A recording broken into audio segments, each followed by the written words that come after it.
Assalamualaikum warahmatullahi wabarakatuh. Salam Om Swastiastu. Selamat malam, salam sejahtera bagi kita semua. Perkenalkan, nama saya Rian Aprianto, perwakilan dari SMA Negeri 1 Cicurug. Berdirinya saya di sini sebagai pembicara pertama di tim pemerintah dan akan menindaklanjuti video yang diberikan oleh moderator, yaitu tentang beberapa tanggapan masyarakat yang menilai bahwa dokter yang mempositifkan pasien COVID-19 yang mungkin setelah tes negatif lalu dipositifkan oleh dokter hanya untuk mengambil keuntungan.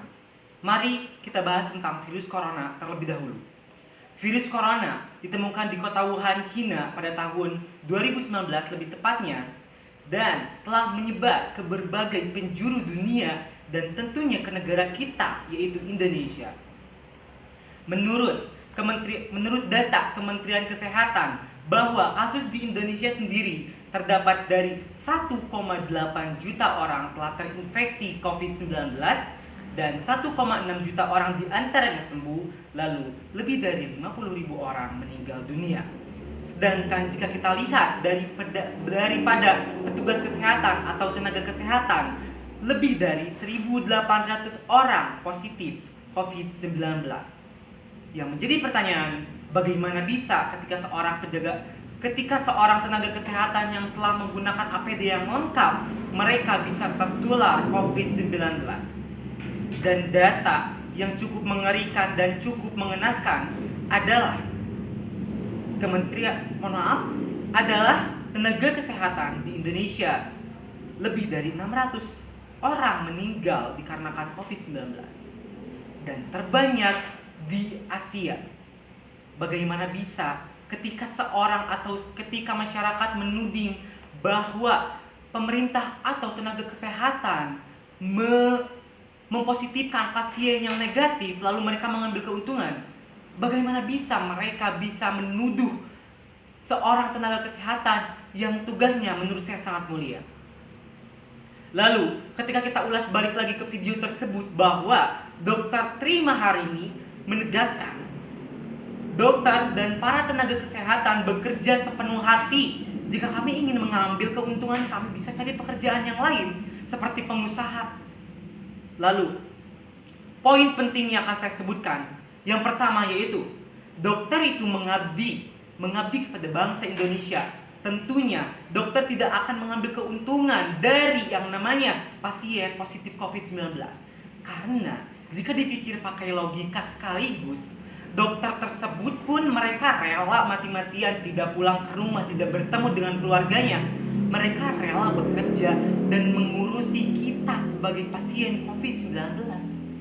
Bagaimana bisa lontaran di sosial media ditujukan untuk para seorang dokter yang tugasnya sangat mulia menurut saya. Lalu yang kedua, para dokter atau para ahli yang tahu mengenai hal COVID-19, mereka memberikan penyuluhan. Penyuluhan inilah yang nantinya akan membuat masyarakat mengantisipasi penyebaran virus COVID-19. Dalam artian, ketika mereka tahu bahayanya COVID-19, ketika mereka tahu bagaimana cara mengatasi agar terhindar dari COVID-19, berarti artinya masyarakat mampu atau masyarakat bisa saja menghindari COVID-19 ini dari penyuluhan seorang dokter atau seorang ahli COVID-19. Jadi menurut saya, ketika dokter ini dituding atau dituduh mengambil keuntungan, padahal jelas sekali mereka mempunyai tugas yang sangat mulia, yaitu memberikan penyuluhan salah satunya. Lalu poin yang ketiga, mereka bekerja sepenuh hati. Dan saya tegaskan lagi, Dr. Tri Maharini menyebutkan di salah satu video tersebut atau menjawab pertanyaan dari seorang moderator, yaitu karena Najwa Shihab. Dr. Tri Maharini menyebutkan, kami bekerja sepenuh hati, tidak mengambil keuntungan. Jika kami ingin mengambil keuntungan atau kami ingin mendapat penghasilan yang besar, kami bisa saja menjadi pengusaha, tidak menjadi seorang dokter. Lalu, jika kita lihat kasus para tenaga kesehatan yang mungkin dianggap tidak senonoh oleh para masyarakat yang dilontarkan di sosial media khususnya, mari kita lihat atau kilas balik kasus-kasus para tenaga kesehatan yang mendapatkan stigma Mohon maaf, saya ulangi, stigmatisasi dari warga, yaitu takut akan kehadiran mereka, yang dalam artian ketika mereka berada di lingkungan masyarakat, mereka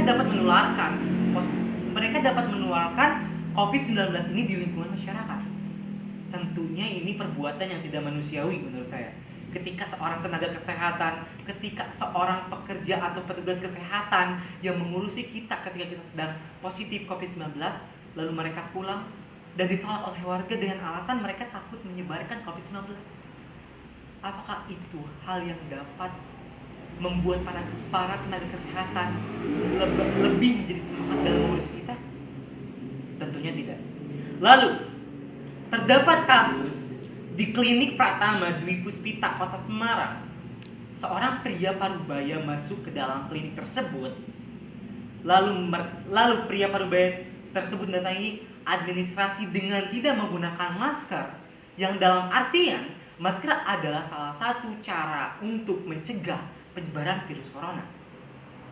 Lalu pria parubaya itu tidak menggunakan masker dan petugas kesehatan melihatnya. Tentu saja petugas kesehatan tidak akan diam saja. Mereka akan mengingatkan.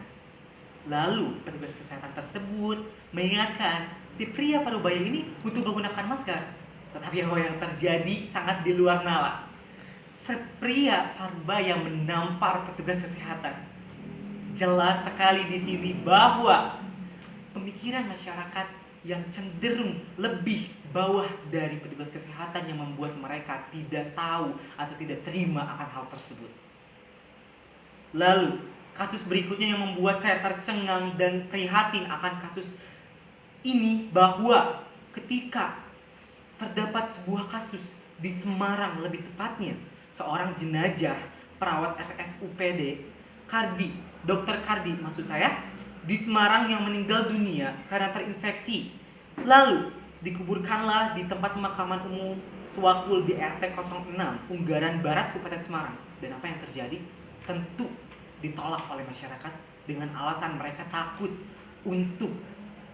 mereka takut karena penyebaran virus corona ini sangat cepat dan mereka takut akan itu terjadi. Sungguh hal yang memalukan dan memprihatinkan menurut saya ketika seorang tenaga kesehatan, ketika seorang petugas kesehatan ini ditolak mentah-mentah oleh masyarakat. Mungkin cukup sekian. Terima kasih. Wassalamualaikum warahmatullahi wabarakatuh.